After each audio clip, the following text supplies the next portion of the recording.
ডিভোর্সের 1 বছর পর আমার প্রাক্তন স্বামীর একটা SMS আসলো। তারপর আমার এলোমেলো হয়ে যাওয়া জীবনটা আবারও নতুন করে এলোমেলো হয়ে গেল। তার ছোট্ট একটা SMS আমাকে এতটা আঘাত করবে ভাবতেও পারিনি। রাত 3টার সময় পাঠানো SMSটা ছিল, তোমাকে ছেড়ে আমি আমার জীবনের সব থেকে বড় ভুলটা করেছি, পারলে আমাকে তুমি ক্ষমা করে দিও। তার 5 মিনিট পর আবারও আরেকটা SMS আসলো। তাতে লেখা ছিল, আমি আমার আম্মার কথায় তোমাকে অনেক ভুল বুঝেছিলাম, তোমাকে ছেড়ে দিয়েছি, এখন হারে হারে বুঝতে পারছি তোমার শূন্যতা। আমি আজ পৃথিবী থেকে চির বিদায় নিব। তাই যাওয়ার আগে যে মানুষটার সাথে এত বড় অন্যায় করেছি তার কাছে সবকিছু বলে গেলাম। আমি ঘুমের ঘরে চোখটা খুলে SMS গুলো ভালো করে পড়লাম। আমি বুঝতে পারতেছিলাম না যে কি করব, কিন্তু যে মানুষটা আমাকে ডিভোর্সের আগে বলেছিল তুই আমাকে কল বা SMS করলে তুই আমার মরা মুখ দেখবি, সে মানুষটাই আজকে আমাকে SMS দিচ্ছে। সুন্দর একটা সংসার ছিল আমার, 8 মাসের সংসারে বাচ্চাও পেটে এসেছিল, কিন্তু তারই আঘাতে বাচ্চাটাও আমি রাখতে পারিনি। পরনারীতে আসক্ত স্বামীকে সঠিক পথে আনতে গিয়ে অনেক অপবাদ শুনি। শাশুড়িও তখন ছেলের পক্ষেই কথা বলেছিল। এক রাতে পরকীয়াতে বাধা দেওয়ায় আমার স্বামী আমার পেটে লাথি মারে, তখন 2 মাসের বাচ্চাটাও আমার নষ্ট হয়ে যায়। ব্যথায় 3 দিন ছটফট করার পরে আমাকে হসপিটালে নিয়ে যায়। আমি তখনই বুঝে গিয়েছিলাম যে আমার আর এ সংসার করা হবে না। আমি চলে আসি বাপের বাড়ি। তারপরও তাকে অনেকভাবে খুশি করে আমি তার কাছেই ফিরতে চাই, কিন্তু সে এত বেশি পরনারীতে আসক্ত হয়ে গিয়েছিল যে সে আমাকে কোনোভাবে সহ্যই করতে পারতো না। অনেক কান্নাকাটি করেছি, কিন্তু মন পাইনি। পেলাম হচ্ছে ডিভোর্স লেটার। আমাকে ডিভোর্স দেওয়ার পর সে ওই মেয়েকেই বিয়ে করে। মেনেই নিলাম যে আমি তাকে কোনো সুখ দিতে পারিনি, তিনি তাই চলে গিয়েছে। তাহলে এতদিন পরে এরকম SMS কেন?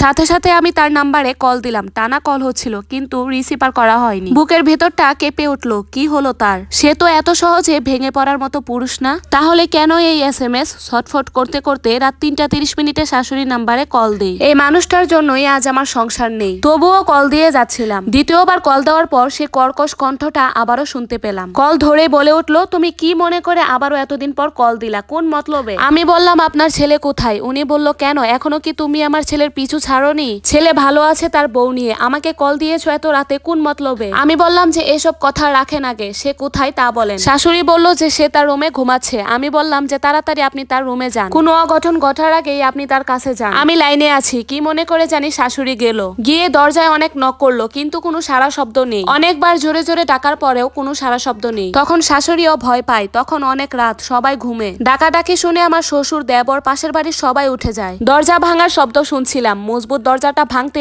অনেকটা সময় লেগে যায়। তারপর দরজা খুললে একটা চিৎকার শুনি আমি আমার শাশুড়ি। বাবা রে, তুই এটা কি করলি রে বাবা? বুঝতে বাকি রইল না। সে আর নেই। সকালে আলো ফোটার আগেই আমি তার বাড়িতে গেলাম। বাড়ি ভর্তি লোকজন, আর পুলিশও এসেছে। নতুন বউ বাপের বাড়িতে বেড়াতে গিয়েছিল, সেও এসেছে। চোখের সামনে তার মরদেহটা পুলিশ গাড়িতে তুলে। কি অদ্ভুত বিদায়! আমি তো তার এমন মৃত্যু চাইনি, আমি তো তাকে ভালোবেসেছিলাম। সংসার জীবনে সে আমাকে অনেক কষ্ট দিয়েছে, অনেক আঘাত করেছে, অনেক মারপিটও করেছে, কিন্তু বিশ্বাস করেন তার প্রতি আমার এক বিন্দু পরিমাণও অভিযোগ নেই। ওপারে সে যেন ভালো থাকুক, আমি এখন সেই দোয়াটাই করি। কিন্তু তাকে হারিয়ে আমার পুরো জীবনটা এখন আবার নতুন করে এলোমেলো হয়ে গেল।